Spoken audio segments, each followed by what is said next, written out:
Tesoureiro, por favor. Bom, bom dia, deputado Pompeu de Matos. Obrigado pelo convite da liderança do PDT do Senado, da Fundação Alberto Pasqualini, da Frente Parlamentar pela Preservação da Soberania Energética Nacional.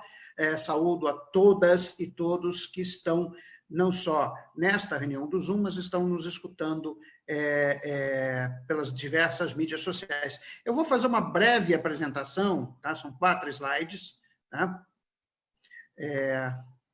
E deixa eu colocar aqui no modo de apresentação de slides. Opa, comecei do final. Bom, quer dizer, como é que os governos brasileiros têm tratado a questão da privatização? No governo Fernando Collor e no governo Fernando Henrique Cardoso, a questão da privatização ela foi tratada sob o ângulo da mudança do papel do Estado na economia. Mas não é essa o ângulo que o governo Bolsonaro está tratando, e particularmente o Paulo Guedes está tratando a questão da privatização. Quer dizer, a privatização no governo Bolsonaro é vista como uma estratégia para a redução da dívida pública. Então, é isso que eu vou discutir aqui. Tá? Dá para discutir privatização sobre 450 aspectos diferentes, mas eu vou tratar especificamente daquele aspecto que o governo acha que é o aspecto central, que é a privatização como estratégia para a redução da dívida pública. Aí eu tenho aqui 2 notícias, né, do Paulo Guedes, quer dizer, a primeira na CNN no dia 11 de novembro de 2020, dizendo: vamos derrubar a dívida pública em 2021 com privatizações, diz Guedes. A segunda notícia, no dia anterior, né, publicado no Estadão, dizendo que a Eletrobras, Correios e mais 2 deverão ser privatizadas em 2021, diz Guedes.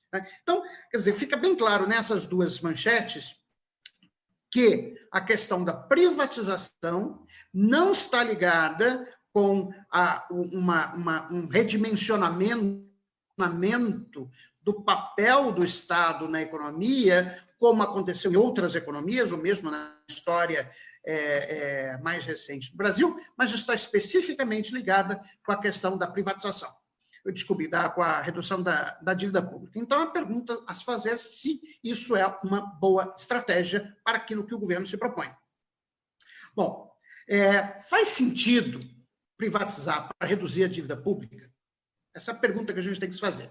Bom, a teoria básica de finanças, tá? E eu vou falar só um pouquinho de economia, mas é coisa rápida, né? Ela afirma que ativos, como, por exemplo, uma usina, né, de produção de energia, cuja taxa esperada de retorno seja maior, né, do que o custo médio ponderado do capital usado para financiar esse ativo, gera um valor presente líquido para o seu possuidor, que é independente da forma de financiamento do ativo. Ou seja, ele está dizendo, a teoria básica de finanças é o seguinte: se você vai adquirir um ativo cujo retorno esperado, cujo lucro esperado é maior do que o custo do capital que você levantou para financiar a aquisição desse ativo, então esse é um ativo economicamente viável que você deve adquiri-lo independente se você está usando o seu capital ou capital de terceiros para fazer isso, né?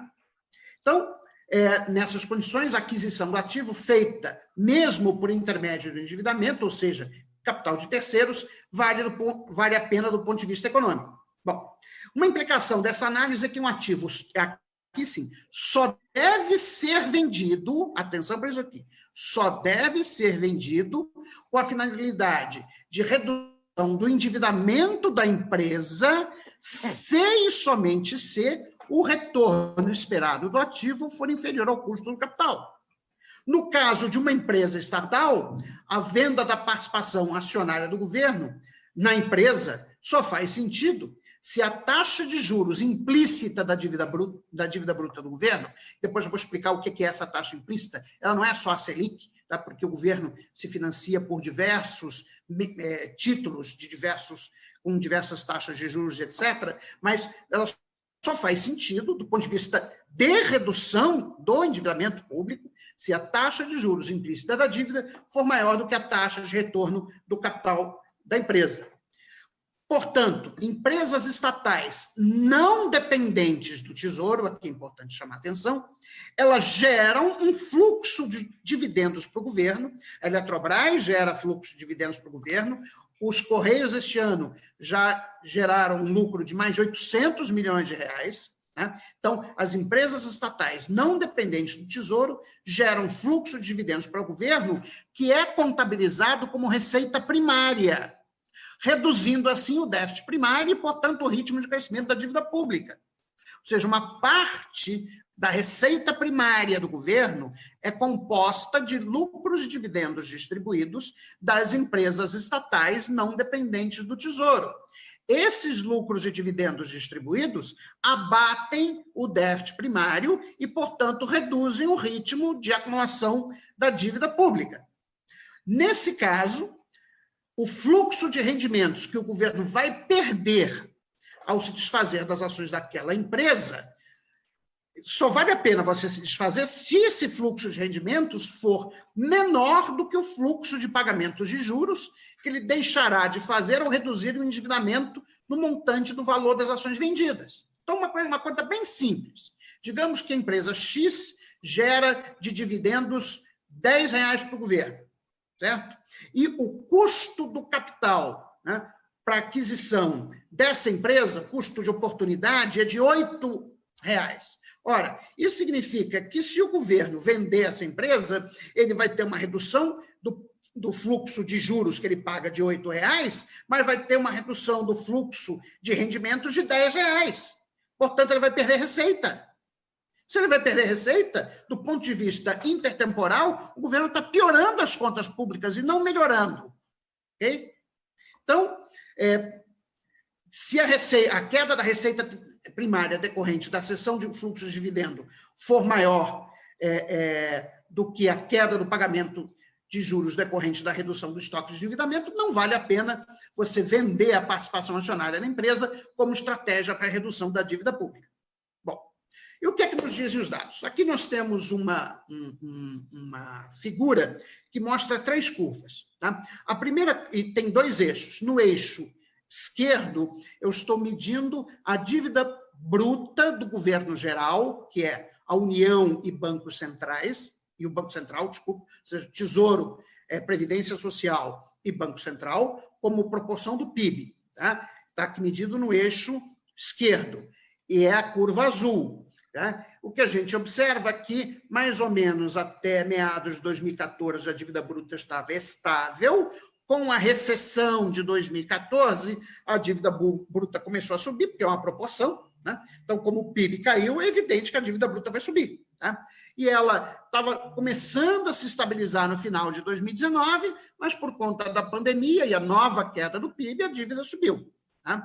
Bom, esta curva em vermelho é a taxa de juros implícita da dívida pública em termos nominais, ou seja, sem descontar a inflação esperada.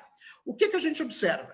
A gente observa que ela estava mais ou menos estável, ela está medida ali no eixo direito, ela estava mais ou menos estável em torno de 10% ao ano, tá? Até 2016, mas a partir de 2016, quando o Banco Central começa a reduzir a taxa Selic, a taxa implícita de juros da dívida começa a cair. E ela cai, e ela está hoje acumulada em torno de 6% ao ano, a nominal.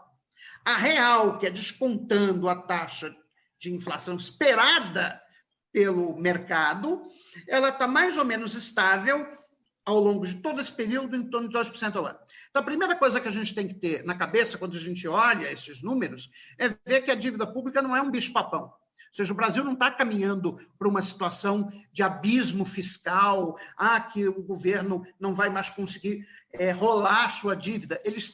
O governo, há exatos 13 anos, está se financiando a uma taxa de juros real relativamente constante de 2% ao ano. Tá? Mesmo com a dívida tendo aumentado 30 pontos percentuais do PIB nos últimos 5 anos. Então, não há uma situação de abismo fiscal que exija uma medida assim, um rompante. Não, vamos ter que vender tudo, porque senão vai ser um buraco negro. Não, isso não está acontecendo. E o mais importante é de que a taxa de juros implícita da dívida pública vem caindo continuamente desde o final de 2016. Bom, isso nos leva ao meu último slide, que são os dados da Eletrobras. Tá? Isso aqui é o relatório financeiro publicado pela Eletrobras no terceiro trimestre de 2020. Eu quero chamar a atenção, tem várias informações aqui, tá? Mas eu quero chamar a atenção para uma em particular, que é o retorno sobre o patrimônio líquido, o ROI, tá? Que dá a ideia da taxa de retorno que o proprietário do capital tem, tá? Sobre a empresa. 10,63% ao ano. Qual é a taxa implícita de juros que o Tesouro está pagando? 6%. Então, grosso modo, se o governo quiser fazer aporte de capital na Eletrobras, por exemplo, para construir uma outra usina, para concluir Angra 3, ou fazer um parque eólico no Nordeste, ou etc. Ele faz um aporte de capital. Qual é o custo para o governo do aporte de capital? Custo é da taxa implícita de juros da dívida. Quanto é que é isso? 6%. Qual é o retorno que o governo pode esperar sobre esse seu aporte de capital? A taxa de retorno sobre o capital próprio, que é 10,63%. Isso é uma mina de ouro. Isso é uma mina de ouro. Se eu posso me endividar a 6% e aplicar a quase 11%, isso é uma máquina de fazer dinheiro. Eu queria isso. É que eu não tenho crédito suficiente para fazer esse tipo de operação. Mas isso é máquina de fazer dinheiro. Não há nenhuma razão para o governo, do ponto de vista financeiro, pensando nas contas públicas, vender uma empresa como a Eletrobras. Isso independente de quaisquer outras considerações, o apagão do Amapá, etc., etc. Isso são outras considerações. Eu estou focando aqui no argumento do governo, que é um argumento financeiro. O que o Guedes está propondo é: vamos vender os ativos que o governo tem para reduzir a dívida pública. Bom, nós vamos vender um ativo que te dá quase 11% de retorno para pagar uma dívida que custa 6%. Isso é burrice. Pura e simples.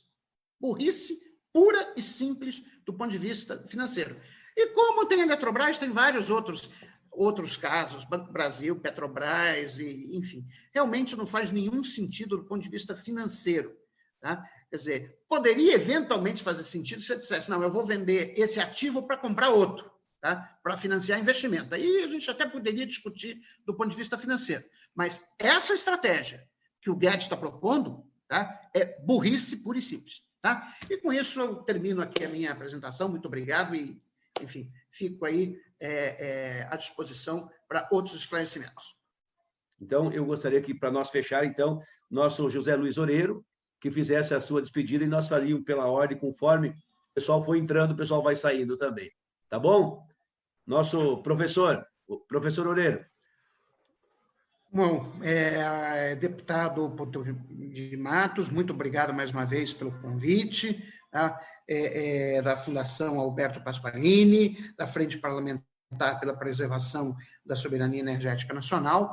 Eu acho que nós abordamos bastantes temas aqui, né? Eu acho que, além da questão econômica, que é importante, quer dizer, é importante desmontar a racionalidade que o governo apresenta para o processo de privatização das empresas. Mas esse é um debate que a gente tem que conduzir em vários níveis, né? Como bem colocado pela Zilmara. Né? Então, há um nível mais político, que vai envolver questões de soberania nacional, etc., desenvolvimento econômico, etc. Existe um nível jurídico, né?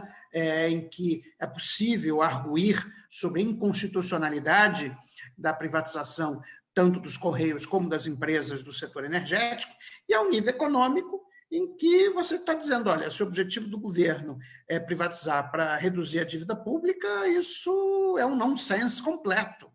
Entendeu? Então, eu acho que nós temos que atuar em diversos níveis, falar para diversos públicos, tá? E saber separar os discursos, ou seja, o que nós vamos dizer para quem. Tá? Porque certos discursos não combinam com certas audiências, entendeu? Então, eu, por exemplo, não posso fazer um discurso político, porque eu não sou político. Tá?